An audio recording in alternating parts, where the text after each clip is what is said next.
Malinis, manipis, minsan, madungis, pero masarap. Mwah! I-kiss. Sexy time na. Sexy Mega! Oh, yan ka na naman. Pangiti-ngiti ka dyan. Yan daw ang malakas na batayan. O number 1 criteria or signal. Kasi pagka daw may kachat tapos nangingiti-ngiti na, delikado na daw yan. Kasi ibig sabihin, kinikilig ka na. O, di ba? Kaya ako pag may kaibigan ako nakikita ko, hawak ang cellphone tas nangingiti, tinatanong ko talaga, ba't ka umingiti?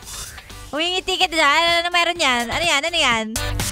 Ba't ka nakasmile? Sinong ka-chat mo? Oh. At syempre, sasabihin ng mga bitter dyan, tulad ni Tolitz, ang sabi niya, sa una lang yan. Totoo naman, lahat naman ng relasyon, sa una lang talaga nakakakilig. Kaya nga, pipili ka lang din ng taong, alam mong hindi ka lang sa una pakikiligin. Yung may kapasidad, na kahit ilang taon nang lumipas, kikiligin ka pa rin sa kanya. Oh, naku.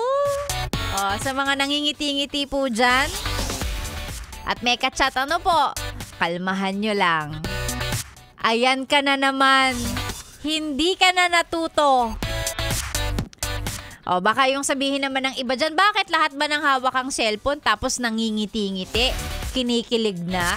Ay, totoo namang hindi lang naman dahil doon. Si Sexy Megan, pag hawak ang cellphone niya tapos napapangiti ako, alam mo kung ano tinitingnan ko?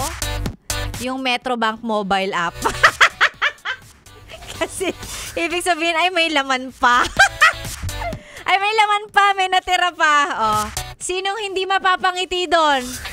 Oh, sige nga. Diba? Ganon.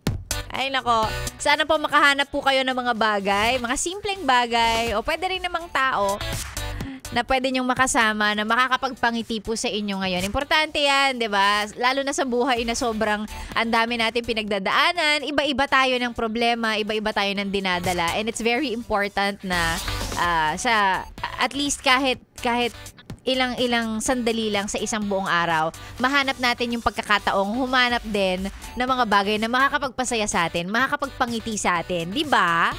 Dami mo nang ang problema, pangit mo pa, maghapon ka kasing nakasimangot. Wag naman ganon.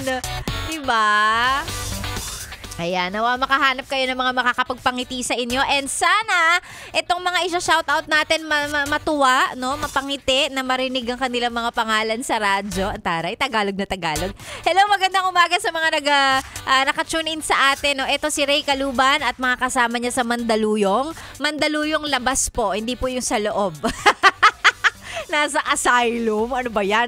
Hoy, Ray, at sa mga kasama mo dyan sa Mandaluyong, magandang umaga. Dwight Celosa, sabi niya, happy birthday sa pinakamalupit na driver ng BCC Transport Services, si Agosto Matining. At ang drivers daw na sina Carmelo de Jesus, Matroni Tindog, Genaro de Jesus, and Boss Labaw, na bagong driver dyan sa BCC Transport. Alam nyo, laging nagpapa-shoutout to sa atin eh. Hello po sa inyo, maraming salamat at ingat sa biyahe. Ganun din kay Mark Dave Adarayan.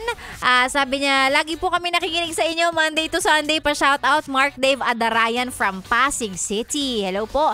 Magandang umaga. Ganun din kay Fe Castel at mga kapwa niyang mananahe sa Castel Garments. Si Marilu Punong Bayan. Hello sa'yo, Marilu, at sa mga kasama mo.